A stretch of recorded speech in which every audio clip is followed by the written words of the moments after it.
Today's patio chat is being brought to you locally by Westridge Furniture in Delphus. See it all at your finer outdoor furniture store.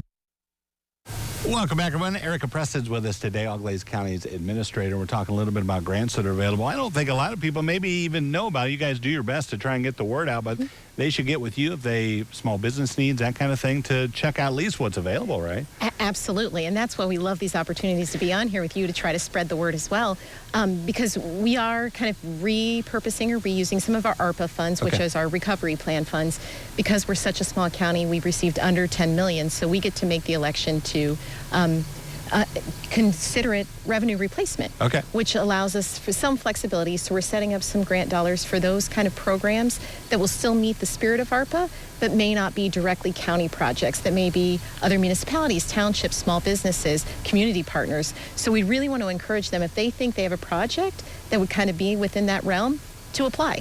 Okay, and I know a lot of what the counties have talked about is like, okay, we got to figure out what's in that realm. Yeah. So, but they can get with you and figure out what the guidelines are, right? Absolutely, and our application is online. Okay. We do have a little bit of a tight time deadline here, September 30th, so we have all month for those to get in. But, you know, we're looking at things that are going to combat the COVID epidemic, things that might be infrastructure, roadway, waterways, broadband, or we may be looking at workforce development, childcare, things that could impact. There's really, really a broad range here. So I would encourage anyone to contact us to say, hey, what do you think about this? Yeah. Are there things when they present these projects to you for possible loan money, is it something that has to be sustainable on their part, or is it a one-time thing, or is it, you know, we might need money the next 10 years to sustain this? Yeah, so this is definitely a one-time grant, but it is something we look at when we're scoring and considering those projects that come to us, because we need to see that our money's not going to just be, given for a project that can't go long term. Yeah. So they have to have kind of a plan in place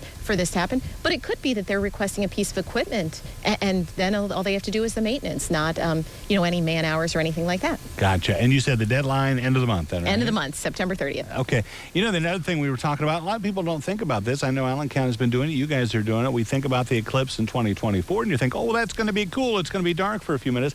But there are things, I guess, we don't think about, right? Yeah, and in my mind, I was like, how are we planning 586 days in advance for this? But it's something that might be really exciting. Yeah. We're hearing that the last eclipse in Ohio was in 1806, and the next time it's going to be 422 years from now. So we're planning, but because we're expecting that the population's going to triple in size for that weekend. Yeah.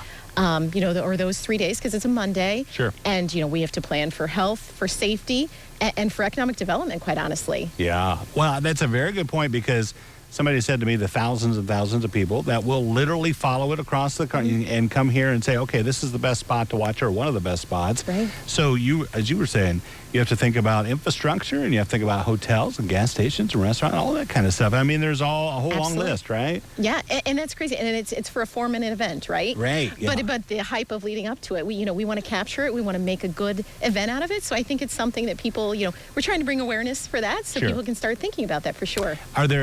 Do you have several departments involved from different aspects kind of looking at this? Yeah, so the task force being presented, and like you said, infrastructure, safety, economic development, people just kind of coordinating everything and pulling these meetings together, and there's state resources that are helping out with that as well. So the task force is in place. We're starting to plan, and it'll start, branching itself out as we move forward. Yeah, one of the things that, just as you mentioned, they talked about was the economic boost that you could see that I've seen figures. Look, do you get a sense of how much it will mean to the area, or how many people come in, how that helps the coffers? I'm hoping it's huge. Right. But we're just now starting to look at those. Sure. I mean, I think in the last one that we're kind of using as a model was 2017 in Kentucky, and trying to kind of really use that as to see, what are we looking at here? Yeah, it'll be interesting to see. All right, well, thank you for telling us about it. Appreciate it. Thank you. Good seeing you. Don't go away. Medical news coming up next on Noon Edition.